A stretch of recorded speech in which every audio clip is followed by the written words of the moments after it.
नमस्कार, बहुत स्वागत है आपका देश की बात में। मैं हूं राजश्री आपके साथ और आज देश की बात की शुरुआत हम प्रधानमंत्री मोदी के संबोधन से करेंगे।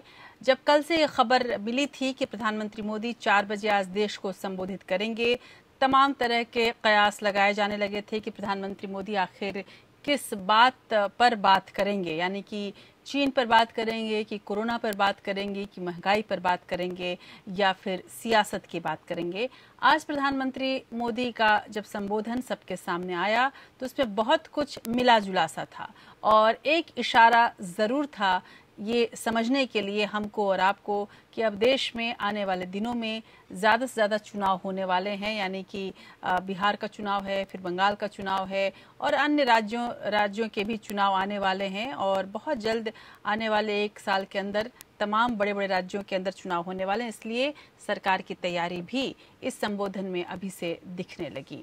आज देश को संबोधित करते हुए प्रधानमंत्री मोदी ने क्या कुछ कहा हम आपके सामने ये तो रखेंगे ही, और साथ ही हम आपको ये भी बताएंगे कि आज जब प्रधानमंत्री मोदी भाषण कर रहे थे तो उसके पहले की स्थिति क्या थी, किस तरह की आशंकाएं, किस तरह की उम्मीदें दोनों ही लोगों के मन में आ रही थी और उसके बाद किस तरह की प्रतिक्रियाएं आई, ये भी आपके सामने होगा। और प्रतिक्रियाओं की बात हम करें तो आम जनता की प्रतिक्रिया तो आजकल देखने में नहीं आता, और चूंकि कोविड में सभी लोग घर के अंदर हैं तो बहुत कुछ सोशल मीडिया पर देखा जा रहा है और पढ़ा जा रहा है, लेकिन विपक्ष की प्रतिक्रिया जरूर आई और प्रधानमंत्री मोदी पर एक आरोप विपक्ष ने लगाया कि जिस तरह की बात की गई है आज प्रधानमंत्री मोदी के द्वारा, उसमें आखिर चीन की बात क्यों नहीं, चीन का जिक्र तक क्यों नहीं हुआ। एक्सपर्ट्स क्या कह रहे हैं, जो विश्लेषक हैं वो क्या कह रहे हैं कि क्यों चीन का जिक्र प्रधानमंत्री मोदी ने नहीं किया है, हम आपको ये ज़रूर बताएंगे। दरअसल आज प्रधानमंत्री मोदी की जो बातें थीं वो 2 बातों पर ही ज़्यादातर फोकस रहीं, और वो थी गरीब परिवारों के लिए अन्न योजना, जिसको कहा प्रधानमंत्री ने कि इसे दीपावली और छठ तक बढ़ा दिया गया है। छठ का नाम सुनते ही बिहार की याद आ जाती है और इस बात की भी याद आ जाती है कि बिहार में इलेक्शन होने वाले हैं, चुनाव होने वाले हैं और इस वजह से वहां पर हर तरह की कवायद शुरू हो चुकी है तमाम दलों के द्वारा। तो क्या प्रधानमंत्री मोदी की बात महज सियासत को ध्यान में रखने के लिए किया गया या फिर इसमें कोई और बात छुपी हुई थी, हम आपको ये समझाएंगे और विपक्ष के आरोपों को भी जानने समझने की कोशिश करेंगे। एक और बड़ी बात थी आज कि अनलॉक 2 शुरू हुआ है और अनलॉक 2 के शुरू होते ही देश में और बदलते मौसम को लेकर तमाम तरह के एहतियात बरतने की अपील शुरू हो गई है। पीएम मोदी ने भी आज इन सब चीज़ों की बात कही है और कहा है कि लापरवाही न करें, लापरवाही आप पर भारी पड़ेगा, और देश का प्रधान हो या फिर गांव का प्रधान, सबके लिए नियम बराबर है। यानी कि प्रधानमंत्री मोदी अपने जो इस पूरे संबोधन को बहुत ही ज़्यादा, जिसको कहा जाए, सीमित उन्होंने रखा है। हालांकि उम्मीद प्रधानमंत्री मोदी से बहुत कुछ थी और इन बातों को, जिन बातों को उन्होंने छुआ है और जिन बातों को उन्होंने छोड़ा है, इन दोनों का क्या अर्थ है, हम आपको ये समझाने की कोशिश करेंगे। इस बीच राहुल गांधी की एक सलाह प्रधानमंत्री मोदी को आई है कि वो यदि गरीबों की बात कर रहे हैं तो गरीबों के लिए न्याय योजना जैसी स्कीम जरूर वो लेकर आएं और 7,500 रुपये जरूर गरीबों के खाते में डाला जाना चाहिए। सरकार उद्योगपतियों का अगर पैसा माफ कर रही है तो गरीबों के खाते में 7,500 रुपये डालने के लिए उसके पास पैसा क्यों नहीं है, ये सवाल उठाया है राहुल गांधी ने। तो इन तमाम तरह की बातों को हम समझने की कोशिश करेंगे। प्रधानमंत्री मोदी की बात और उसके बाद कांग्रेस का प्रतिवाद, और दोनों के बीच के जो लक्ष्य हैं उनको हम आज आपके सामने रखेंगे हमारे इस खास कार्यक्रम देश की बात में। इन तमाम खबरों के बीच हम आपको कोरोना वायरस की भी एक खास रिपोर्ट दिखाएंगे इससे जुड़ी हुई, और आंकड़े कहां तक पहुंचे हैं ये तो हम आपको बताएंगे, लेकिन इसके साथ साथ वैक्सीन से जुड़ी तैयारियों के बारे में आज क्या कहा गया है, प्रधानमंत्री मोदी ने भी इसका जायजा लिया है, वो भी हम आपको दिखाएंगे। और क्या अब उम्मीद रखी जाए कि बहुत जल्द कोरोना के वैक्सीन जो है वो हमारे देश में उपलब्ध होगा और कोरोना से निजात मिल जाएगा, ये भी आपके सामने होगा आज।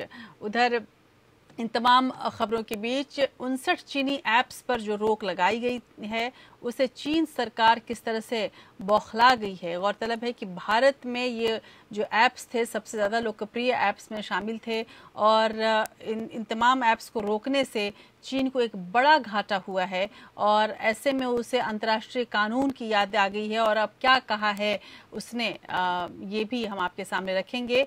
और चीन की जब बात चल रही है तो गलवान वैली को कैसे भूला जा सकता है। हिंसक झड़प वहां पर जब हुई थी तो वैसे में देखने को मिला था कि चीन के खिलाफ और भी सख्त कदम उठाने पर जो विचार किया जा रहा था अब उसमें कैसे पुख्तगी आ गई है, कैसे पुख्ता हो गया है विचार भारत के लिहाज से, हम आपके सामने ये रखेंगे। इसी कड़ी में चीन से होने वाले आयात को लेकर भी गहन मंथन जारी है। गौरतलब है कि चीन से बहुत कुछ ऐसा है कि जो हम चीन से मंगाते हैं, जो यहाँ तक कि हमारी थाली तक चीन पहुँच चुका है। जो भारत में राजमा आता है उसका 80% चीन से आयात किया जा रहा है। सरकार अब इस मोर्चे को भी बड़ा झटका देने के मूड में है और ताकि चीन को आर्थिक मोर्चे पर और सामरिक मोर्चे पर पूरी तरह से घेरने की कोशिश की जा सके। और इसके अलावा चीन के वो देश जो चीन से विरोध रखते हैं, चाहे वो हांगकांग हो, ताइवान हो, भारत उनके साथ भी कैसे संबंध अपने ठीक कर रहा है और उनके साथ मिलकर कैसे एक रणनीति बनाने की तैयारी चल रही है, हम आपके सामने ये भी आज रखेंगे कि लद्दाख का जवाब किस तरह से देने की कोशिश में है भारत। उधर लद्दाख में कई इलाकों में T-90 युद्धक टैंकों की तैनाती हो गई है। यूपी में ये जो खबर है तो हम आपको दिखाएंगे और वहां से सीधे आपको हम उत्तर प्रदेश लेकर आएंगे जहां पर सूखे से प्रभावित बुंदेलखंड की प्यास बुझाने के लिए योगी सरकार ने अपनी महत्वाकांक्षी योजना की शुरुआत कर दी है। कुल मिलाकर देखा जाए तो आज का दिन बहुत सारी योजनाओं की शुरुआत का दिन था, बहुत सारी घोषणाओं का दिन था और बहुत सारे नई खबरों का भी दिन था। जैसे कि हमने आपको बताया कि वैक्सीन का ह्यूमन ट्रायल भी शुरू होने वाला, ये खबर हम आपके लिए लेकर आए हैं। तो आज योगी सरकार ने भी अपनी महत्वाकांक्षी योजना की शुरुआत की है। पानी के लिए जूझ रहे बुंदेलखंड में हर घर तक पेयजल पहुंचाने के लिए योगी सरकार ने हर घर जल योजना का आगाज किया है। इस योजना का लाभ किसको मिलेगा और कैसे मिलेगा, हम आपके सामने ये रखेंगे। उधर मध्य प्रदेश में शिवराज का समीकरण बिगड़ता हुआ दिख रहा है। तालमेल में कमी के कारण न सिर्फ संभावित मंत्रिमंडल विस्तार अभी टल गया है बल्कि सिंधिया गुट के नेताओं के बढ़ते कद के कारण बीजेपी के पुराने नेता भी नाराज हो रहे हैं। ऐसे में शिवराज के भविष्य को लेकर बड़ा फैसला केंद्रीय नेतृत्व कर सकता है, ऐसा माना जा रहा है और इसका हल निकालने की पूरी कोशिश चल रही है बीजेपी के शीर्ष नेतृत्व द्वारा, अमित शाह के द्वारा। प्रधानमंत्री मोदी इसे व्यक्तिगत तौर पर इस पूरे मामले को देख रहे हैं। गौरतलब है कि ये वही मध्य प्रदेश है जिसमें सरकार बनाने की कवायद की वजह से कोरोना की अनदेखी हुई थी और कोरोना की समस्या की अनदेखी सरकार ने की थी। ऐसे में बीजेपी के जो पुराने नेताओं की नाराजगी है वो जाहिर सी बात है कि वहां पर उपचुनाव में भारी पड़ सकती है और सरकार ऐसा नहीं चाह रही है। तो हम आपको ये खबर भी दिखाएंगे कि मध्य प्रदेश के अंदर, भारत के हृदय के अंदर क्या कुछ चल रहा है। उधर फिलहाल कोरोनिल दवा के लॉन्च करने के बाद से बाबा रामदेव की परेशानियां कम नहीं हो रही हैं। अब उन्होंने यू टर्न लेने की बात कही है और कहा है कि उन्होंने तो कोरोनिल की दवा बनाई ही नहीं थी। उत्तराखंड हाईकोर्ट ने पतंजलि द्वारा लॉन्च की गई इस दवा के मामले में केंद्र सरकार को नोटिस जारी किया है। इस मामले की अगली सुनवाई बुधवार को होगी और इस पूरे मामले में क्या कुछ हुआ है, रामदेव क्या कहना है, ये भी हम आपके सामने रखेंगे। और रामदेव का ये जो नीति है, प्रोपेगेंडा नीति जिसको कहते हैं, वो कैसे भारी पड़ रही है रामदेव पर, हम आपके सामने ये भी रखेंगे। इसके अलावा आज देश की बात में बहुत कुछ होगा। एक ऐसे सितारे की याद ज़रूर होगी जो हमारे आपके लिए बहुत खास है। तो चलिए शुरू करते हैं देश की बात के इस नए सफ़र को प्रधानमंत्री मोदी की कुछ खास घोषणाओं के साथ।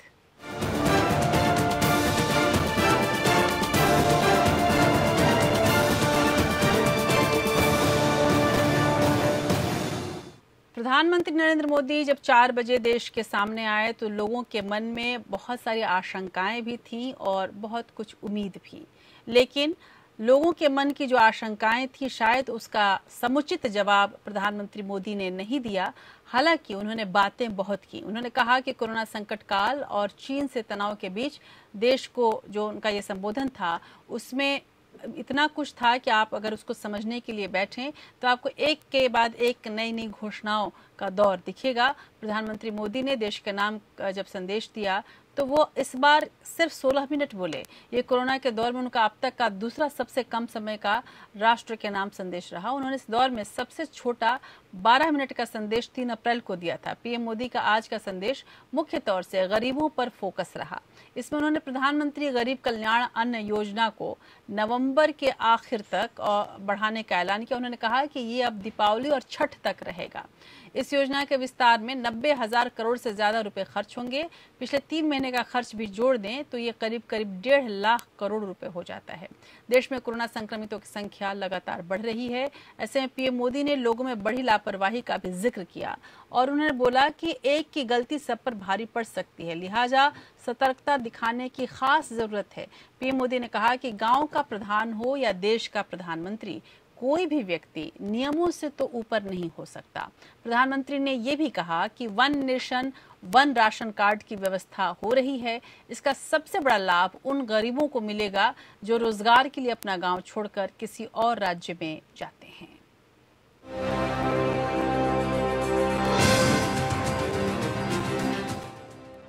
कोरोना काल में गरीबों के लिए शुरू की गई गरीब कल्याण अन्न योजना दीपावली और छठ तक यानी नवंबर के आखिरी तक जारी रहेगी।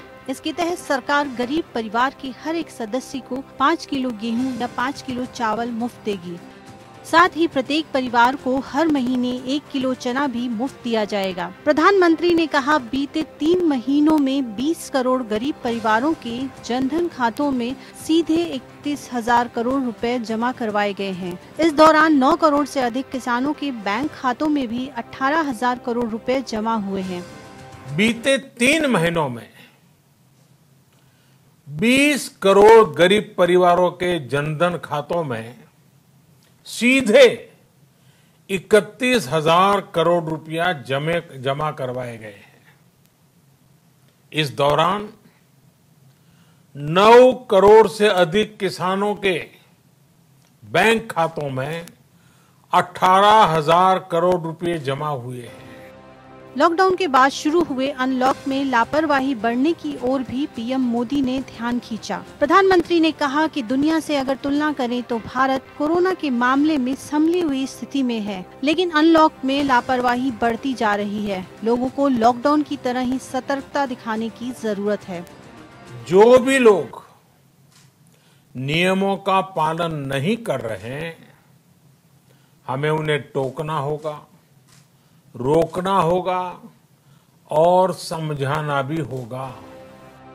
प्रधानमंत्री ने कहा कि एक देश के प्रधानमंत्री पर 13,000 का जुर्माना इसलिए लग गया क्योंकि वो मास्क पहने बिना सार्वजनिक जगह पर गए थे। भारत में भी स्थानीय प्रशासन को भी इस दिशा में सतर्कता के साथ काम करना चाहिए। ये 130 करोड़ भारतीयों की रक्षा का अभियान है और देश में कोई भी शख्स किसी भी पद पर क्यों न हो, वो नियमों से ऊपर नहीं है। भारत में गांव का प्रधान हो या देश का प्रधानमंत्री, कोई भी नियमों से ऊपर नहीं है। देश के नाम अपने संबोधन में प्रधानमंत्री ने कहा कि भले ही हम 2 गज की दूरी को लेकर 20 सेकंड हाथ धोने को लेकर सतर्क हैं, लेकिन अब हमें जब ज्यादा सतर्कता की जरूरत है तो लापरवाही बढ़ाना चिंता का कारण है। लॉकडाउन के दौरान गंभीरता से नियमों का पालन किया गया था। एक बार फिर उसी तरह की सतर्कता दिखाने की जरूरत है। विशेषकर कंटेनमेंट जोन पर बहुत ध्यान देना होगा। Bureau report. उधर पीएम मोदी ने नियमों का पालन न करने पर जिस देश के प्रधानमंत्री पर जुर्माना लगने का जिक्र किया वो बुल्गारिया के प्रधानमंत्री बायको बोरिसोव हैं। बुल्गारिया में कोरोना वायरस के मामले दोबारा बढ़ने के बाद देश में नियम फिर से लागू कर दिए गए थे। इस दौरान पीएम बोरिसोव एक दौरे पर थे जिसका टेलीकास्ट टीवी पर हुआ था। फुटेज और तस्वीरों में दिखाई दिया कि पीएम बिना मास्क पहने ही पहुंच गए थे, जबकि उसी दिन स्वास्थ्य मंत्रालय ने मास्क पहनना अनिवार्य किया था। इसके बाद मास्क न पहनने वाले पीएम, उनके काफिले में शामिल अधिकारियों और पत्रकारों पर करीब 13,000 रुपए का जुर्माना लगाया गया था। तो ये एक इशारा था प्रधानमंत्री मोदी का समझाने के लिए कि आप और हम सभी लोग नियमों का पालन करें। और जाहिर सी बात है कि हमारे स्वास्थ्य की बात है, हमारे देश की बात है, हमारे भविष्य की बात है, हमारे अपने घर परिवार की भी बात है। यदि हम स्वस्थ रहेंगे तो हमारे आस पड़ोस में भी सभी लोग स्वस्थ रहेंगे, इसलिए नियमों का पालन तो करना ही चाहिए। इस बीच प्रधानमंत्री मोदी चाहे कुछ भी बोले, राहुल गांधी को उसमें खोट नजर आती है, ठीक वैसे ही जैसे कांग्रेस चाहे कुछ भी करे, बीजेपी उसको पचा नहीं पाती है। आज एक बार फिर से प्रधानमंत्री मोदी के इस भाषण पर कांग्रेस नेता राहुल गांधी ने जमकर प्रधानमंत्री मोदी की आलोचना की। उन्होंने कहा कि कोरोना और अर्थव्यवस्था को लेकर प्रधानमंत्री मोदी की आलोचना तो होनी चाहिए, लेकिन मेरे पास कुछ सुझाव हैं। राहुल ने कहा कि कोरोना ने अर्थव्यवस्था को जबरदस्त चोट पहुंचाई है, इसमें कोई शक नहीं। इससे सबसे ज्यादा नुकसान गरीबों, मजदूरों और मध्यम वर्ग को पहुंचा है। राहुल ने यह भी स्पष्ट किया कि इनके लिए सरकार न्याय योजना जैसी एक स्कीम लेकर क्यों नहीं आ जाती। इसके तहत हर गरीब परिवार के खाते में 7,500 रुपए हर महीने डाल दिए जाएं। राहुल ने कहा कि इससे डिमांड बढ़ेगी और अर्थव्यवस्था फिर से रास्ते पर आ जाएगी। हालांकि सरकार इससे बार बार इनकार कर चुकी है। केंद्र सरकार का कहना है कि उसके पास पैसा नहीं है, लेकिन जब बात कुछ उद्योगपतियों की होती है जिनके लाखों करोड़ों रुपए के टैक्स माफ कर दिया जाता है, तब सरकार को कोई दिक्कत नहीं होती। हमने सरकार को 3-4 बार सुझाव दिया, न्याय योजना जैसी एक योजना लागू कीजिए, परमानेंट ना हो, 6 महीने के लिए चलाइए। हर गरीब परिवार के बैंक अकाउंट में 7,500 रुपए महीने का डालिए। सरकार ने मना कर दिया, एक बार नहीं 3-4 बार उन्होंने मना किया। कारण क्या दिया? उन्होंने कहा कि हमारे पास पैसा नहीं है।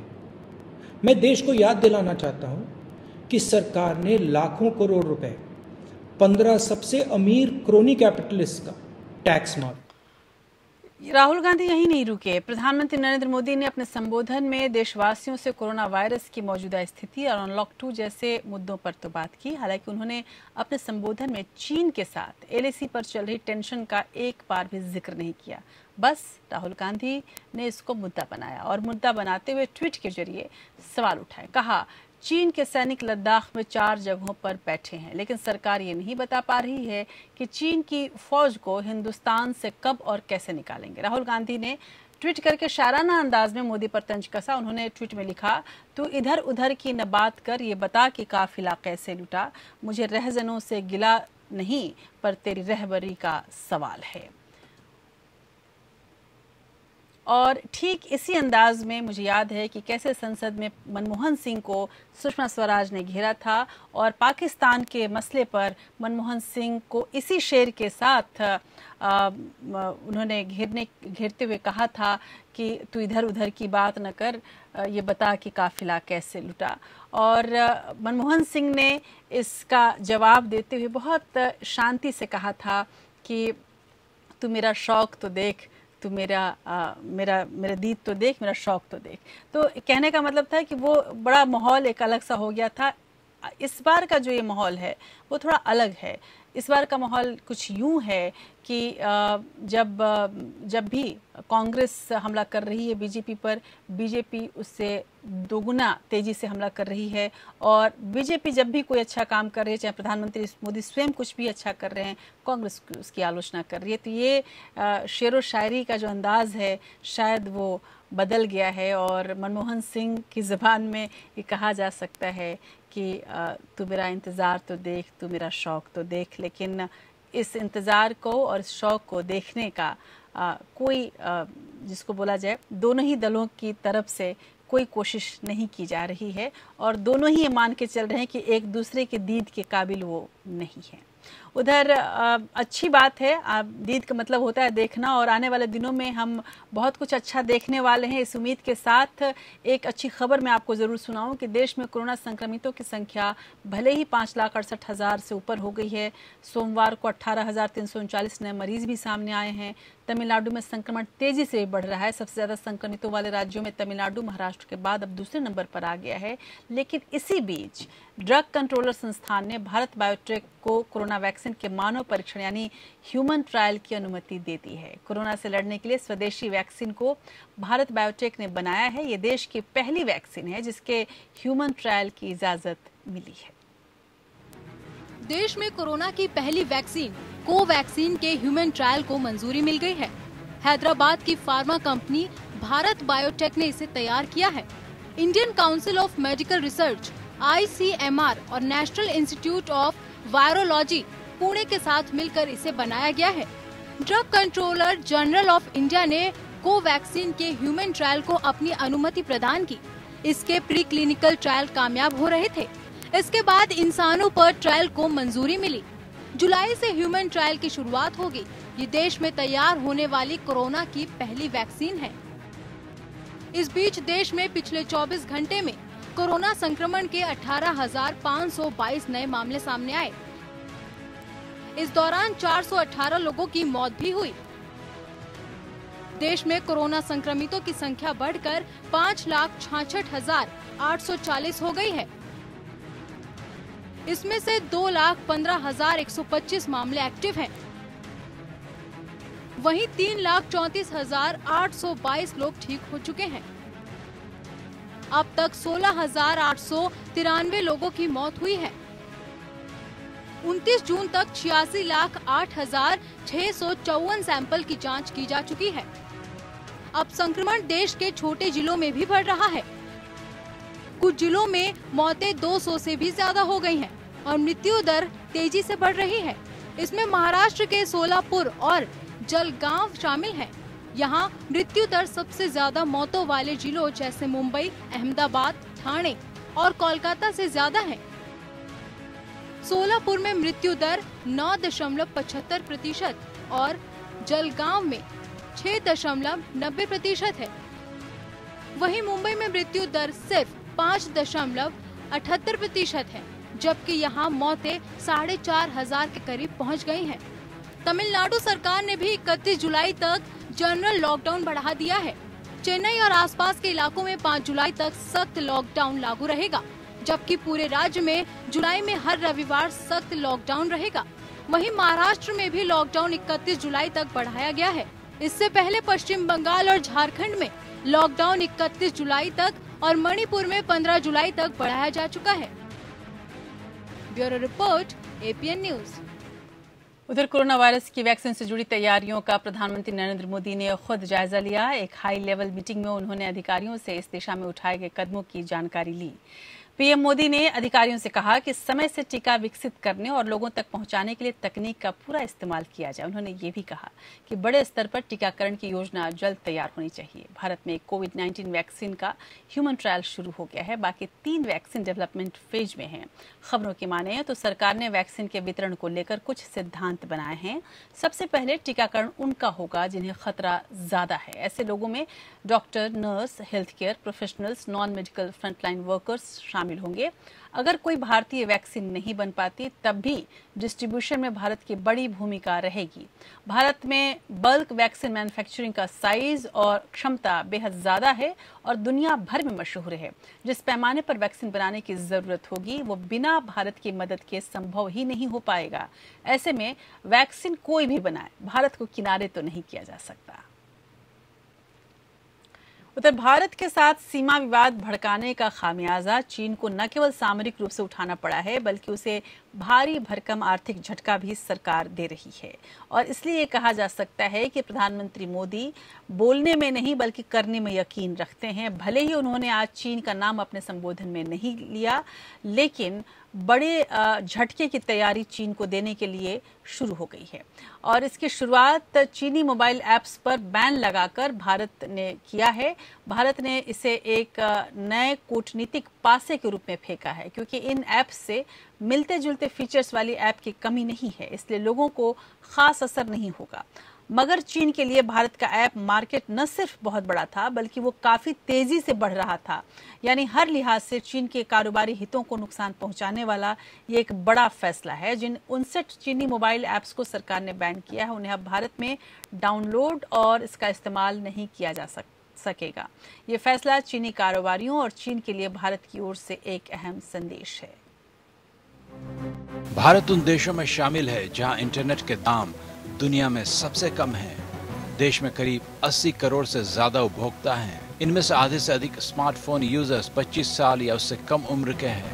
ऐसे में 59 चाइनीज ऐप्स को बंद करके भारत ने न सिर्फ अपने इरादे जाहिर किए हैं बल्कि चीन को साफ संदेश दिया है। टिकटॉक भारत में सबसे ज्यादा डाउनलोड किया जाने वाला ऐप है। इसके 12 करोड़ से भी ज्यादा एक्टिव यूजर्स थे।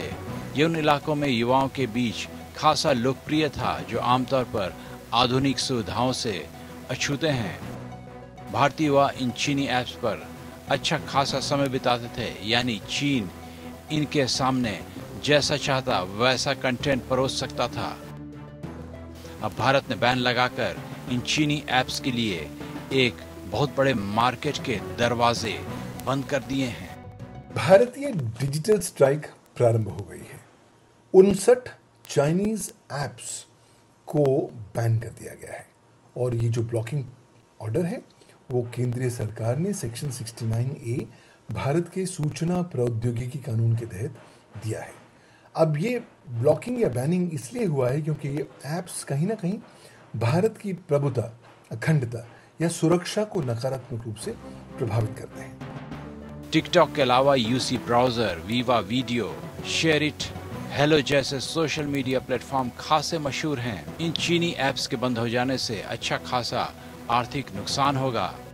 अधिकतर ऐप्स कमाई के लिए यूजर्स को बीच बीच में ऐड दिखाते हैं। अगर बड़ा यूजर बेस ही गायब हो जाए तो विज्ञापन से आने वाला राजस्व भी कम होगा। वैसे चीनी ऐप्स पर बैन लगाने से भारत पर कोई असर नहीं पड़ेगा। जो यूजर्स इन ऐप्स को इस्तेमाल करते थे अब उन्हें विकल्प ढूंढना होगा। साथ ही इस बैन के चलते कई भारतीय डेवलपर्स भी ऐप्स बनाने के लिए प्रोत्साहित होंगे। कई ने तो अपने ऐप्स में मेक इन इंडिया लिखना भी शुरू कर दिया है। भारत सरकार का जो ये निर्णय आया है जिसमें 59 ऐप्स को बैन करने की कही गई है, इस सबसे स्वागतार्ह डिसीजन है। इस डिसीजन के माध्यम से हम अपने भारतीय ऐप्स को एक बड़ा बढ़ावा दे रहे हैं ताकि ये भी इस इको कल्चर में पनप पाए।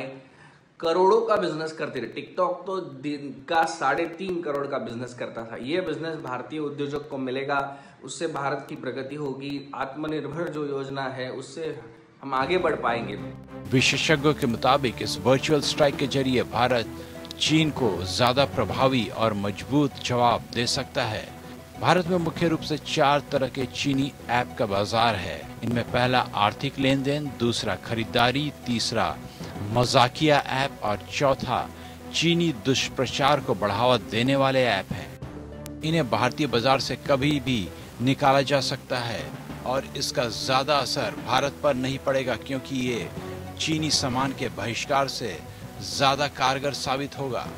ये जो साइबर क्रिमिनल्स होते हैं वो हर समय एक नई मॉडस ऑपरेंडी रचते हैं आपके मोबाइल तक पहुंचने की, और कैसे ये एक मालवेयर आपके मोबाइल में इंस्टॉल कर सकते हैं इसकी कोशिश में रहते हैं, जिससे कि उनको आपके मोबाइल की पूरी एक्सेस मिल सके और जो भी आप बैंकिंग एक्टिविटी करते हो या बैंकिंग एप्लीकेशंस यूज करते हो उसके यूजर नेम पासवर्ड जो है या आपको आने वाले OTP जो होते हैं ये चोरी करने की कोशिश में रहते हैं। तो हर समय ये एक नई मॉडस ऑपरेंडी रचते हैं। भारत सरकार की तरफ से एक नोटिफिकेशन जारी होगी जिसमें इंटरनेट सर्विस प्रोवाइडर्स से इन ऐप्स को ब्लॉक करने के लिए कहा जाएगा। ऐप के यूजर्स को जल्द ही स्क्रीन पर मैसेज दिखने लगेगा कि सरकार के निर्देश पर ऐप का एक्सेस रोका गया है। गूगल प्ले स्टोर और एप्पल के ऐप स्टोर पर भी यही मैसेज दिखेगा। इन ऐप को अब भारत में डाउनलोड नहीं किया जा सकेगा। सरकार ने IT कानून की धारा 69A के तहत इन ऐप्स पर प्रतिबंध लगाया है। सरकार का कहना है कि इन 59 ऐप्स के जरिए जनता के निजी डाटा में सेंध लगाई जा रही थी और इससे निजता को खतरा था। Bureau report. तो 59 चीनी ऐप पर बैन लगाने की भारत की कार्रवाई से चीन घबरा गया है और इस पर दुख जताते हुए स्थिति पर नजर रखने की बात करने लगा है।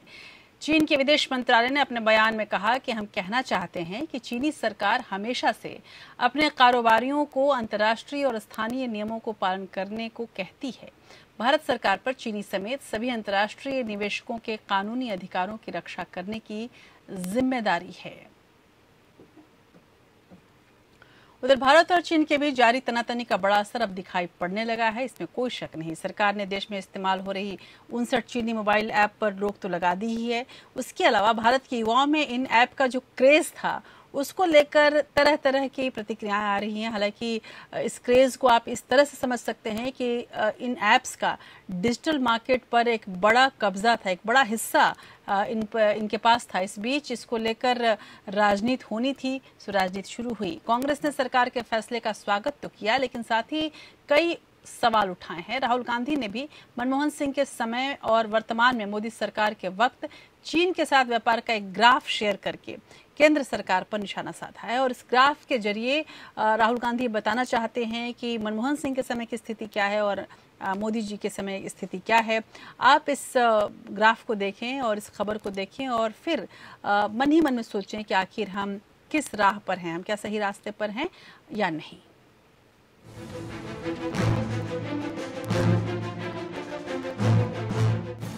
सरकार ने 59 चाइनीज ऐप पर बैन लगाकर ड्रैगन को सीधा संदेश दिया है। इस वर्चुअल स्ट्राइक के जरिए ये साफ कर दिया गया कि भारत किसी भी तरह से चीन के दबाव में आने वाला नहीं है। सरकार के इस फैसले का कांग्रेस समेत विपक्षी दलों ने स्वागत किया, पर साथ में सवाल भी उठा दिए। कांग्रेस प्रवक्ता मनीष तिवारी ने ट्वीट किया, चीनी ऐप पर रोक लगाना अच्छा विचार है, लेकिन चीनी दूरसंचार और अन्य कंपनियों से पीएम केयर्स कोष में मिले पैसे का क्या? ये अच्छा विचार है या बुरा? इसके साथ ही मनीष तिवारी ने सवाल उठाया, अलीबाबा इस लिस्ट में क्यों नहीं है? क्या इसलिए क्योंकि आपका पेटीएम से कनेक्शन है? क्या आप ये कहना चाह रहे हैं कि दूसरी चीनी ऐप किसी तरह का खतरा नहीं है? बैन हो रहा है चाइनीज ऐप, दर्द हो रहा है कांग्रेस पार्टी के नेताओं को। क्यों इधर उधर जो है वो घुमा फिरा करके उस बैन को जो है वो पर जो है दुख अपना व्यक्त कर रहे हैं। कांग्रेस नेता अहमद पटेल ने लिखा, हम चीनी ऐप्स को प्रतिबंध करने के फैसले का स्वागत करते हैं। हमारे क्षेत्र में घुसपैठ और चीनी सेना द्वारा हमारे सशस्त्र बलों पर बिना वजह किए गए हमलों के मद्देनजर हम उम्मीद करते हैं कि सरकार और अधिक प्रभावी कदम उठाएगी। कांग्रेस के पूर्व अध्यक्ष राहुल गांधी भी मोदी सरकार पर निशाना साधने में पीछे नहीं रहे। उन्होंने ट्वीट कर यूपीए सरकार और एनडीए सरकार के दौरान चीन से होने वाले व्यापार और सामान खरीदने की तुलना की। राहुल ने पूर्व पीएम मनमोहन सिंह और मौजूदा प्रधानमंत्री नरेंद्र मोदी के कार्यकाल के दौरान चीन से खरीदे जाने वाले सामानों का तुलनात्मक ग्राफ शेयर किया। इसके साथ ही उन्होंने लिखा, आंकड़े झूठ नहीं बोलते। बीजेपी कहती है मेक इन इंडिया और बीजेपी करती है चीन से खरीदो। राहुल गांधी की तुलना के मुताबिक यूपीए कार्यकाल में अधिकतम 14% तक ही चीन से सामान मंगाया गया था, जबकि मोदी सरकार के कार्यकाल में ये 18% हो गया और बढ़ता ही रहा है। Bureau report.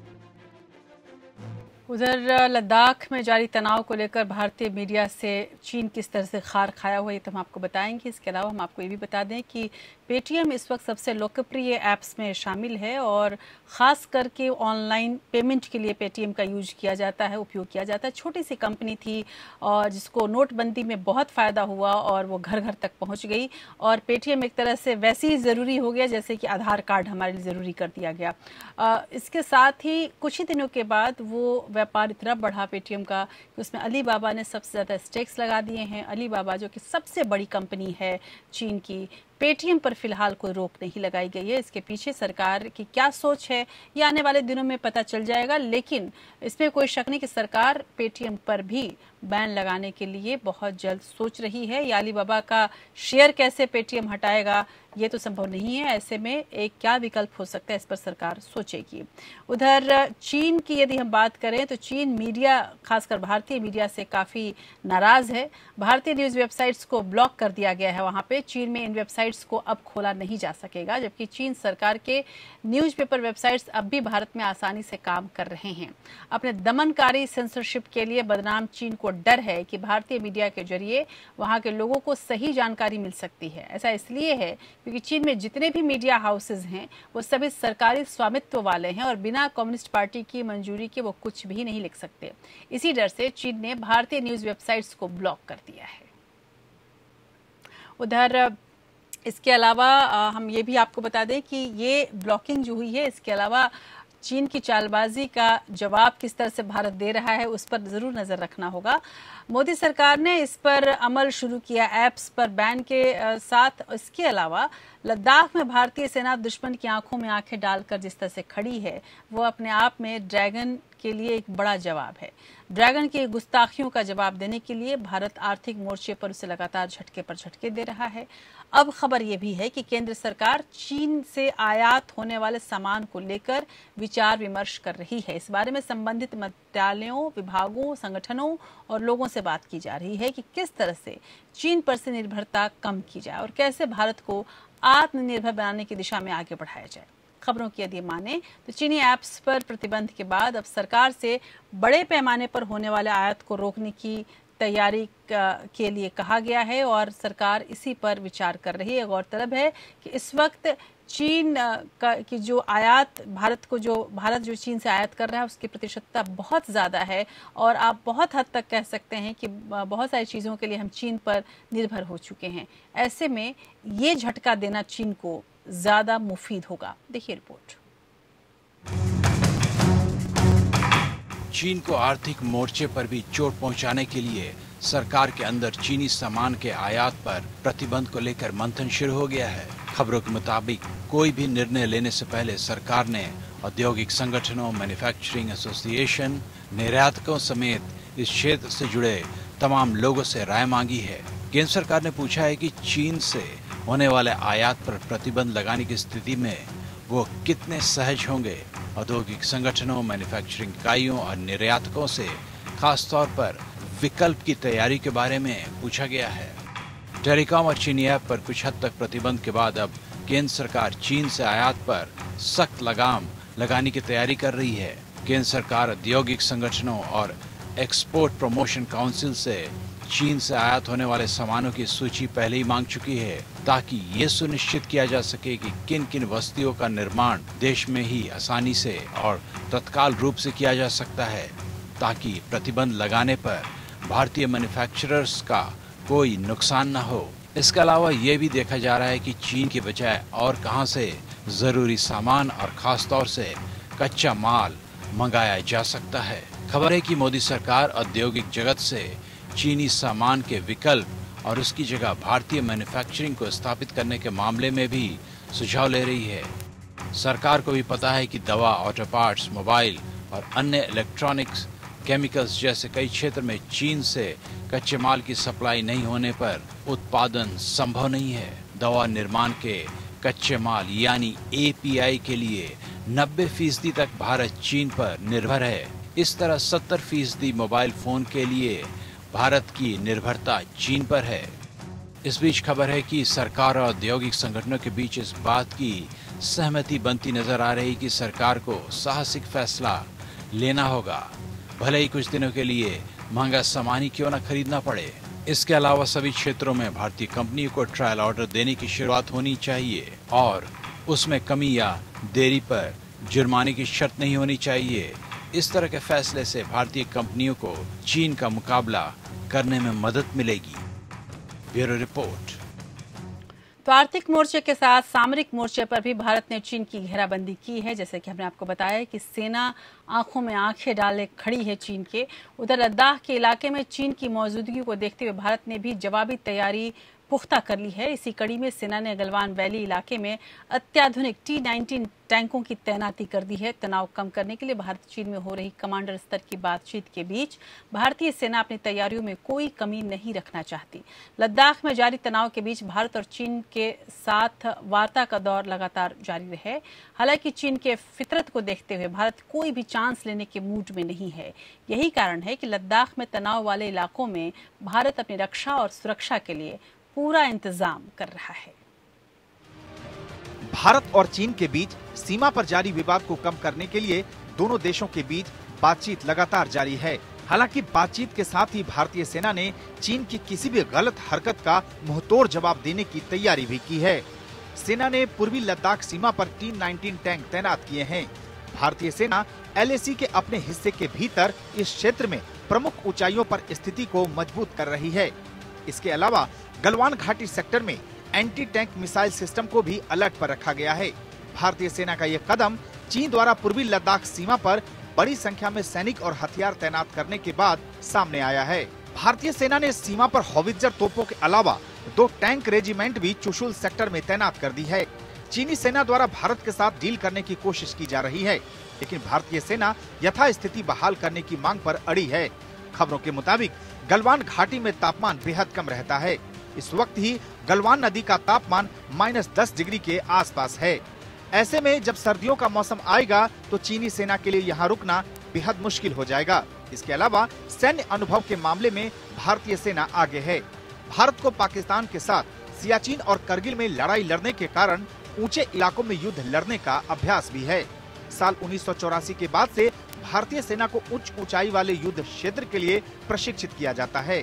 चीन लगातार भारत पर यह कहते हुए दबाव बना रहा है कि जिस जमीन को लेकर विवाद है वो उसकी है, जबकि भारत ने चीन को पहले ये साफ कर दिया है कि वो 1 इंच भी जमीन छोड़ने को तैयार नहीं है। भारत इस बार सीमा विवाद पर लंबी खींचतान के लिए पूरी तरह से तैयार है। केंद्र सरकार की ओर से भी भारतीय सेना को पूरी छूट दी गई है। ऐसे में अगर चीन की ओर से कोई भी कदम उठाया जाता है तो भारतीय सेना उस पर जवाबी कार्रवाई के लिए पूरी तरह से स्वतंत्र है।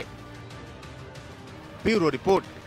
उत्तर प्रदेश, जहां पर सीएम योगी आदित्यनाथ ने बुंदेलखंड में हर घर तक नल से जल पहुंचाने के लिए जल जीवन मिशन की शुरुआत की है। मुख्यमंत्री योगी आदित्यनाथ ने झांसी के मुराटा गांव में केंद्रीय जल शक्ति मंत्री गजेंद्र सिंह शेखावत के साथ भूमि पूजन करके इस योजना की शुरुआत की। जल जीवन मिशन परियोजना के पहले चरण में बुंदेलखंड के 7 जिले झांसी, महोबा, ललितपुर, जालौन, हमीरपुर, बांदा और चित्रकूट में पेयजल पाइपलाइन बिछाई जानी है। प्रधानमंत्री नरेंद्र मोदी के नेतृत्व में चलाए जा रहे अभियान के तहत मुख्यमंत्री योगी ने हर घर तक नल से जल पहुंचाने का बीड़ा उठाया है।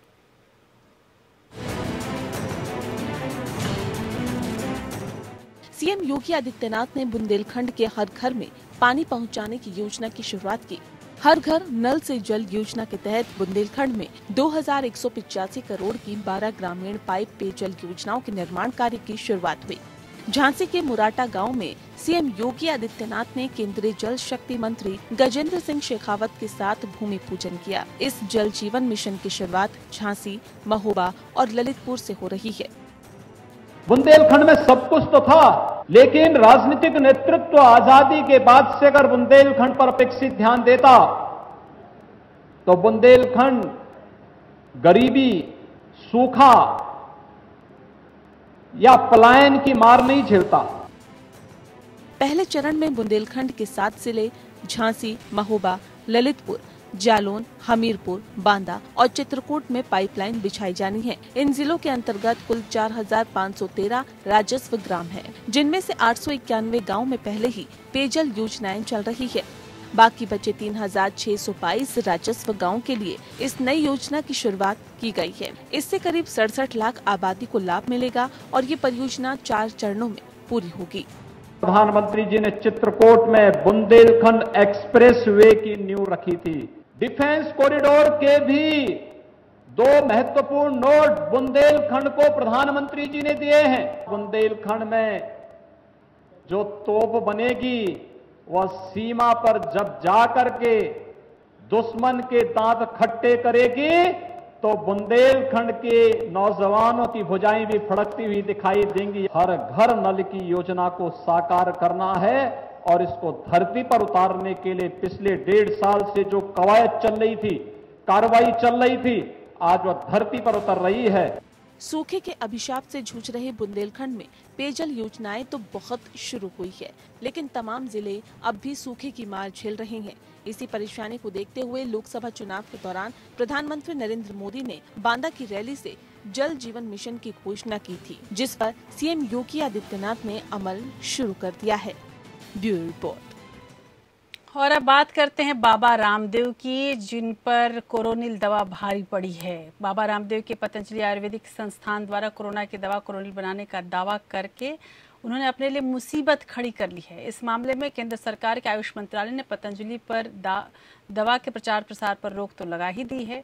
विभिन्न राज्यों में पतंजलि पर केस भी दर्ज कर दिए गए हैं। ताज़ा घटनाक्रम में उत्तराखंड हाईकोर्ट ने कोरोनिल दवा लॉन्च किए जाने के खिलाफ दायर जनहित याचिका में नोटिस जारी किया है। हाईकोर्ट में मंगलवार को हुई सुनवाई में केंद्र सरकार के असिस्टेंट सॉलिसिटर जनरल को ये नोटिस जारी किया गया है। मामले की अगली सुनवाई 1 जुलाई को बुधवार को होगी। और अब दिल्ली के कैदियों को अपने वकील से विचार विमर्श करने के लिए वीडियो कॉन्फ्रेंसिंग की सुविधा मिलेगी।